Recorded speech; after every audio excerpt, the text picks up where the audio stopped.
Hey guys, Awesome Alex here. Wanted to talk to you a little bit about the 3-day sale that we just had. We had some pretty decent results. It was kind of all over the place with some of the results that we had. We had clubs that exceeded 50. We had some clubs that did below 10.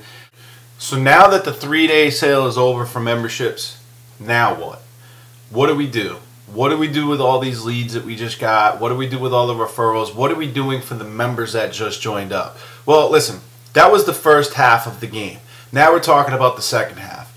If you don't have a game plan, maybe this will help out. We're going to be doing $1 down personalized training through the rest of this month, and here's how you're going to do it. And we need to focus a little bit of attention on the personal training department because, quite frankly, that's where a lot of the results, a lot of our success stories come from. So we need to make sure that our members that just became new members are onboarded into the personal training department. Quite frankly, the reason why we're doing it is because we got to stay committed to our members. You know, we have to find creative ways to get our members involved with personal training.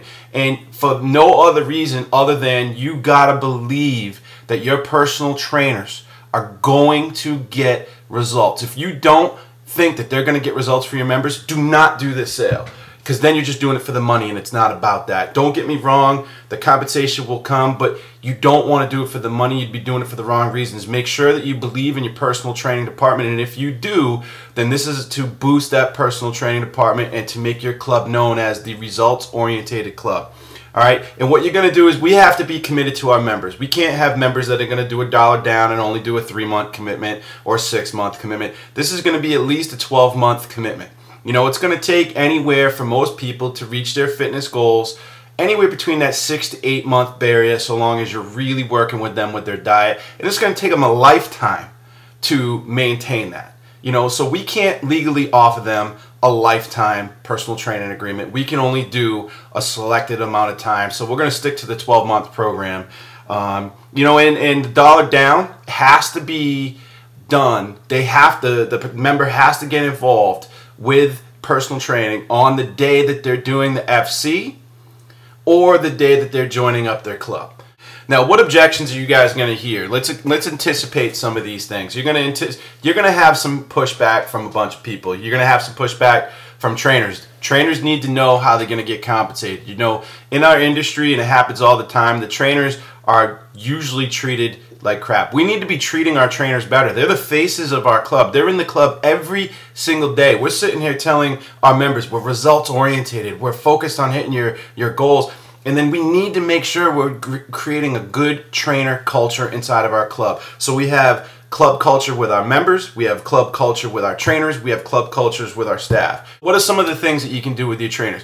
Well, you know, the first thing you can do is you can get the trainers to buy into, hey, the first month is going to be hard. You know, you're going to be doing a lot of free personal training, but the months 1 through 11, it's really going to boost your schedule and it's really going to make you a better trainer because you're going to have more clients that are going to be on your schedule, and it's not going to be like a once-a-month thing or a twice-a-month thing. Once a week, twice a week, 3 times a week. That's it. No other programs that you're going to be doing $1 down. Once a week, twice a week, 3 times a week. That's it for 12 months. So you can try and get your trainers to buy into it. You know, if they're not, you know, compensate them.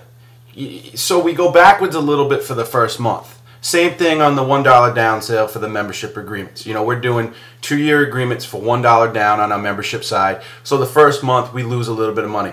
Maybe be prepared to go backwards just for that 1 month and compensate the trainers maybe $10 a session. Let them know that, yes, it's a little bit less that they're going to be compensated for the sessions, but you want to compensate for them for the time, and it is a way where they maybe split the difference or meet them in the middle, and you can still boost their schedule for months to come. Other objections that you're going to hear are from current members. You know, the current members are going to be a little miffed. You know, they had to put anywhere between $180 down to $380 down just so they can do their personal training. Now, keep in mind, we're doing 12-month agreements. So if those members want to renew or rewrite their current personal training agreement and they want to do $1 down, by all means let them. Again, the whole purpose of this is to make sure they see how committed to them we are. And if they're in a 6-month agreement and they dip $360 down, let them know, no problem, you can do the $1 down and get involved, and you can have $1 for 1 month of the training, but you're going to be doing 12 months. We need to stay committed to you. So maybe rewrite or renew that agreement. Other objections that you're going to hear, quite frankly, are other Anytime Fitness franchisees, owners, managers. You know, again, I said it in the beginning, I was very closed-minded to doing sales for personal training. I felt like it devalued our personal training product that we had. And for anybody to say that you're going to be doing a sale, there is the theory out there that when you do a sale, it devalues your product. So just make sure if you are going to do a personal training sale, you're not really looking for approval from other franchisees or other managers, but at least let them know your thoughts, let them know what you're doing, let them know when you're doing it. You know, be very, very courteous, so that way they don't have to find out reactively, you know, what's going on in your club, because the last thing they need to do is feel like they're in competition with you when we're working together. Other objections that you're going to hear are client objections.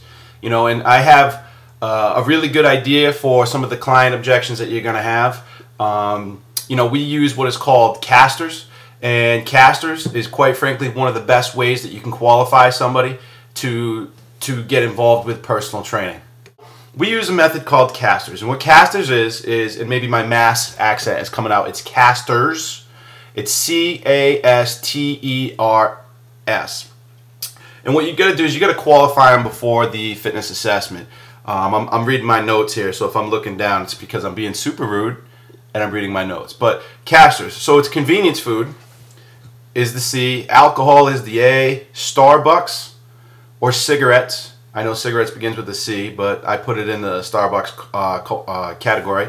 Treats, which could be energy drinks, candy. Energy drinks are huge now, so make sure you qualify them and ask them how many energy drinks, especially people that are coming inside of a gym. A lot of people drink energy drinks. It can be Doritos, it could be chips, it could be, I don't know, it could be anything that has high sugar or salt content. You know, that's what you're looking for treats. Entertainment, you know, do they dine out? Do they go to the movies? Do they, you know, go skydiving? Anything. You know, restaurants is the R.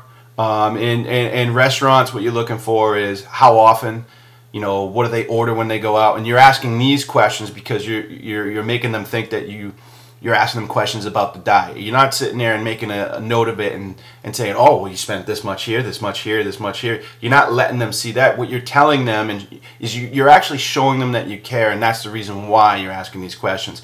And then the last one is shopping. Is once you make a note of this during the qualify stage of your fitness assessment, your fitness consultation, you're asking them something along the lines of, you know, do you agree that you're going to have to change your lifestyle a little bit in order for you to meet your fitness goals? And they're going to say yes. And, you know, then you say, well, how much are you willing to commit to changing your lifestyle? Are you willing to commit 50%? Are you willing to fully commit 100%? You know, which is going to be tough. What are you willing to commit? And, you know, what you're looking for is a minimum of 20 or 30%. You know, and then you say, okay, so if I'm hearing you correctly, you'd be willing to sacrifice 20 to 30% of what we just talked about in an effort to make you get a little bit healthier, correct? They're going to say yes. So in the end, after you've price presented them for the personal training, you know, which is, it should be a little bit easier now that you're doing the dollar down sale. But after you've price presented them and they say something along the lines of, you know, the monthly fee is something I just can't afford, and you say, okay, you know, you've dug a little deeper and you said, well, you know, if your wife said that it was okay and you're spending the same amount of money and I showed you how you save money, like I said in the beginning, you know, will you do it? And he said, sure. So then you go right down to your list and you go back to your casters. Well, you told me that you had, you know, you stop at the gas station, you know, because you're always on the go, and you pick up, you know, a bag of Doritos, or you pick up an energy drink, and you do that 2 or 3 times a day. You told me that you drank 7 or 8 Starbucks coffees a week. You told me that you drank a couple of Caribou coffees a week, or a Dunkin' Donuts coffees a week. You told me that you dine out, and when you dine out, you eat the steak with the blue cheese. And when I added all this up, you know, quite frankly, it came out to about $600 a month. Now, you already committed to me that you were going to cut out about 30% of that. You said 30%. That's what you said, correct? You said that that's what you were going to do, cut out to change your lifestyle to get healthier. Well, based on my calculations, that's about $100 and something a month. So what I'm saying to you is you can at least get involved for the 1 time a week right now. I really think the best product out there for you is the 3 times a week. That's where it's the life change style. And so we're only talking the difference of $180 to $360 a week. I'm sorry, a month. You know, I think that that's the best program for you, don't you? Truth be told, as long as they're doing something with us, I personally believe even if you train with our trainer once a year, you're going to be a lot better trying to meet your fitness goals. Once a year is obviously not going to be much in comparison to 3 times a week, but as long as they're getting involved, that's the main point. Now remember, I'm a huge bank draft guy. I don't like credit cards. You know, we're very focused on meeting the client's needs. You know, we're very focused on meeting the client's goals. We don't want to be focused on updating credit card information. The more time you spend on updating credit card information or doing manual payments at the club is less time that you're focused on meeting your client's goals. So every one of these potential members or members that are going to, or clients I should say, that are getting involved in this $1 down sale, bank drafts only. That's it. No excuses, no exceptions. Make sure you update your cancellation policy to something that's very reasonable, because if they're not meeting their goals, then that means that, you got to dig into your personal training and make sure you continue with their education and help them. But if if the client isn't meeting their goals, you don't want to cause bad feelings or ill feelings towards the club. So come up with a reasonable cancellation policy. And I feel what a reasonable cancellation policy is the equivalent of 1 month of personal training dues. So if they're paying $360 or $380 a month, and they say to you, you know, 3 months in, you know what, Alex, this just isn't working out. You know, I'm not meeting my goals. You know, obviously there's other things we can do. We're going to talk about that in a minute. But if come to find out they just want to cancel, then it's going to be equivalent to 1 month's personal training dues, and they have to give me a 30-day notice. So if the dues fall in there, then that's just going to be the policy, okay? If somebody does cancel, let's use that as a last resort, though. Let's not just let them cancel, you know, because then we're saying to the member that we gave up on them too. We don't give up on anybody. You know, that's going to be our last-ditch effort. You know, what you want to do is you want to have a few options, and one is obviously going to be to remotivate or re-inspire. You know, why do you want to cancel? What's going on? Is it because of the trainer? And if it's not, then talk to me. Is it something that's about affordability? And if it's about affordability, then, you know, work with them a little bit. You know, maybe rework or rewrite the personal training agreement, you know, because you do care. Don't get so focused on the numbers that it is about the money. The ultimate goal here is to be results orientated and goal orientated. You want to be known in the community as the club that hits goals with every single member that joins up. You know, so rework with them if it is an affordability issue. Another thing that they can do is they can gift it to another member or another potential member. They can gift it to them, you know, or they can do, you know, they can do a buyout, what we talked about a little bit earlier, where it's 1 month of dues and, you know, you got to give a 30-day notice. If you guys have any questions, feel free to email me at alex.lavalley, which is right here. That's my email address, alex.lavalley@anytimefitness.com.